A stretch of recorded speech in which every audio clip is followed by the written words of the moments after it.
the perfectly executed mission. It's a feeling that many of us out there are chasing without realizing it, that feeling of infiltrating enemy territory, facing a challenge, and despite the odds stacked against you, making it out with not only your life, but a sense of absolute accomplishment.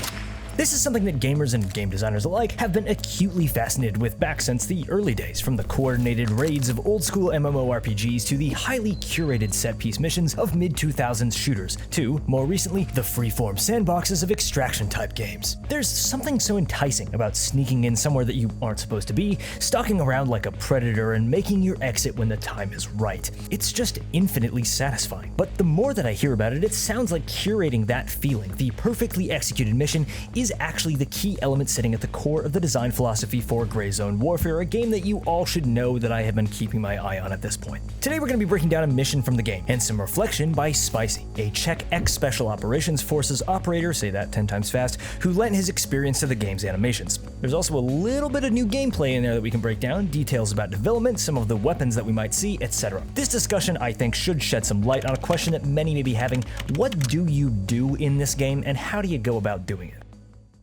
With all of its visual similarities, many out there, and yes, myself included, guilty as charged, have been comparing this game nonstop to Escape from Tarkov, the tactical squad gameplay, the inventory square-based looting mechanics, etc. But before we get dug into the info here, I want to do a little compare and contrast analysis. In EFT, you do missions not because you really want to do the missions, you do the missions because the more that you complete them, the better prepared you are for two key parts of Tarkov's loop: killing players and looting. You unlock better armor, bigger backpacks, stronger medical supplies, better bullets intended to defeat armor worn by other PMC players. For many, the absolute goal in EFT is to take down others in PvP, because looting, questing, getting Kappa, whatever, none of it has any tangible purpose. The real enjoyment comes from those player versus player moments and everything that surrounds them.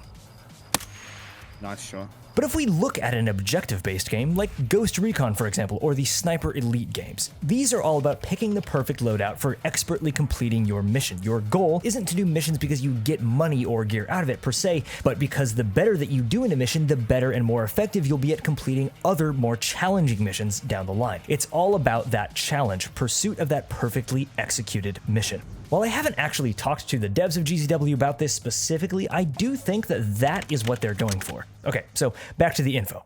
MFG just dropped a breakdown of this mission in Gray Zone Warfare called Rat's Nest from the trader Handshake. It goes like this. Intel says that these bandits are operating out of this town, specifically in the northwest and southeast sectors. Your job is to investigate these areas, look for suspicious markings or signs to help uncover the bandit hideout specific locations, and report back. The goal is to investigate discreetly and disengage, with violence as a last resort. The primary objective is reconnaissance and intelligence gathering.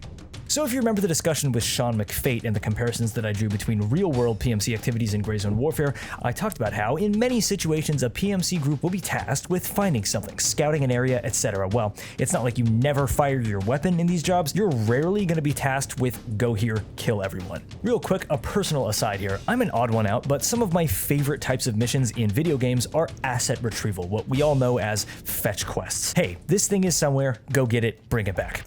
Now, many people hate this kind of quest, especially in open world RPGs where it feels like busy work. Go get 30 blue herbs for this stupid medicine or whatever. But personally, when a mission feels like it actually has stakes, when it feels truly dangerous and what you're going and getting feels important, getting out alive with that piece of intel, special tech, whatever it is, feels deeply important and super intense. I think the more specific it is, the better, rather than find 3 flash drives around the whole game world anywhere you want. When it's find this flash drive in this computer in this room, I don't know, I like that. It kind of feels like a spy mission or something. Anyway, as I'm saying, it all comes down to how that specific mission is designed.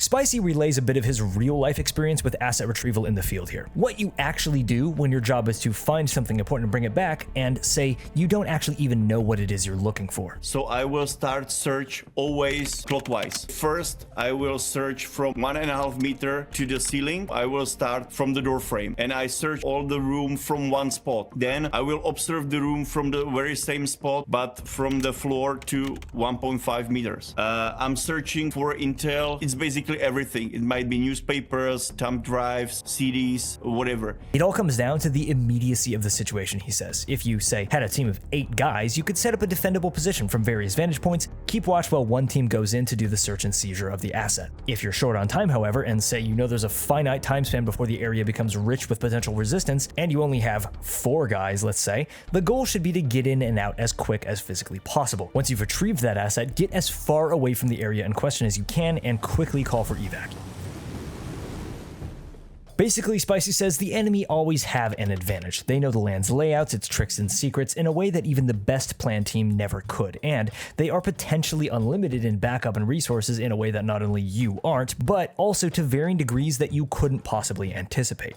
Basically, you don't want to overstay your welcome. So, caveat here, Gray Zone Warfare isn't intended to be a military simulator. It's not going to be a perfect recreation of how an operation would actually play out in real life, down to the most minute detail. I don't think that much of its audience or the devs actually want that. What the devs have stated many times is that the goal they have for the game is for people to be able to roleplay in whatever way that they want, really fill the shoes of an operator in a way that feels rich and immersive, and have fun while doing so, either alone or with friends. For those who are seeking that really immersive, high-stakes mission experience, like I know that I am personally, the goal seems to be to curate that. So let's look for a second at how one really designs a mission in a way that feels immersive and high stakes, using Rat's Nest as an example. To make it clear about this segment, I have no inside knowledge of what I'm about to discuss. I am simply talking and just sort of brainstorming on my own. We know that the goal is to gather intel and bring it back. In this case, that might mean physically seeing something from a close enough distance that we can identify it. It could also mean gathering a specific intel item, a note, a folder, who actually knows. In my opinion, I really enjoy when you don't know exactly what it is you're looking for. That scramble to search a room and identify important pieces of evidence can be really hectic. Spicy talks a bit about his real-life experience doing exactly this on missions. It depends on the mission. It's always better to break a contact and move out. So you have to plan also contingencies, how to disappear from the hotspot. The second key part of the mission is avoid getting detected, or at the very least, avoid engaging if at all possible. This could be handled in a number of ways. One, you can simply have it where the mission fails if you kill an AI enemy in this AO.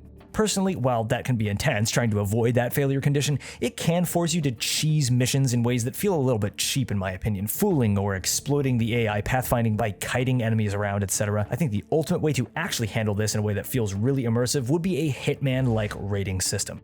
Imagine this, when you enter a mission AO, the mission sort of soft starts. Once you've started the mission, points are calculated with everything that you do taken into consideration, adding and subtracting depending on your performance in that AO, how long you're there, whether you were detected, whether you engaged or kill any AI, and how you did so. When you got back and completed, turned in the mission, how much XP you got for it could be calculated depending on your performance. Say you accidentally trip the mission start or screw something up, you could return to the trader and restart that mission to get a better grade. I like this idea for a couple of reasons. It avoids that super annoying situation where a happenstance bug or mistake just comes out of nowhere, you trip over something and it costs the entire mission. With GZW's design, a mission could take hours to complete just based on the map size alone, so this could really suck. And secondly, this kind of design helps that player freedom that MFG are so keen on for GZW. You can complete the mission how you'd like, technically, but if you don't do it the way that the client actually wants, they might be a little bit less appreciative. I want to reiterate, I have no idea how GZW mission scoring works or the technicality behind it. I am simply thinking out loud here.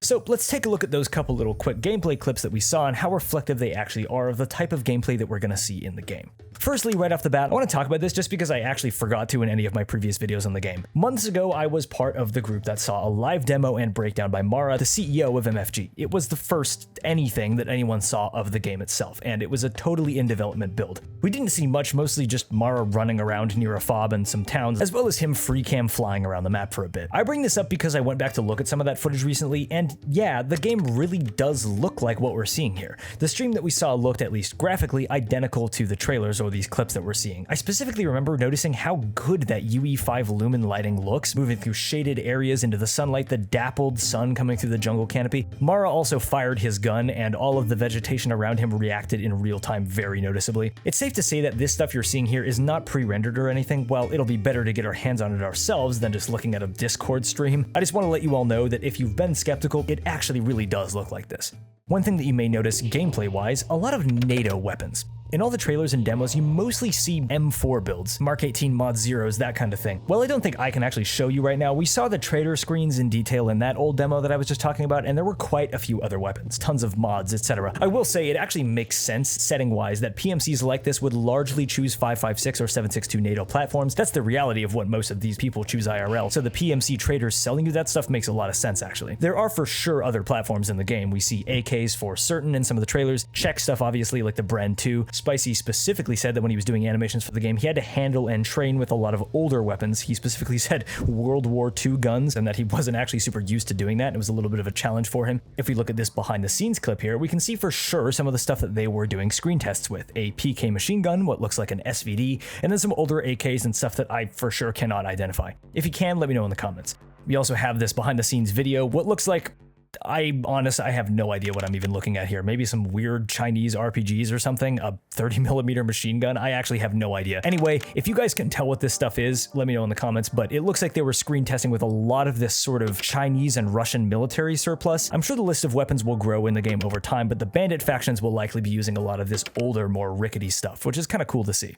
So with this all into consideration, you're probably just eager to get your hands on the game, right? Yeah, me too. Believe me, the devs hear you all on that one. While I can't tell you anything about the timeline for beta or early access, not because, oh, I can't tell you, but because I literally honestly have no idea, I will say this. Having communicated with the devs recently, they are super happy about how interested people seem to be in the project and are working constantly to polish things, fix things, finish things, all taking community feedback into consideration. Like I mentioned in other content recently, there are multiple changes that they've already made due to community feedback. The change to site picture placement, the entire decision to have co-op PvE servers. As far as I know, that came entirely due to vocal people in the community. There's a sort of a unique opportunity here to be part of the development of a really interesting game, chatting, discussing, and offering ideas to the devs. They are super open to all of it, despite that they, of course, have their own specific vision of the game. I personally haven't had that opportunity to really see a game grow from its release before. I always come in late. So that's a big part of the reason that I am giving it as much attention as I am. That being said, I really appreciate all of the kind feedback that I have been getting on these videos, and I will be back with more essay content pretty soon. I of course hope that we can all get our hands in the game as soon as it's ready. Until then, cheers, and I hope you have a good rest of your week. I'll see you later.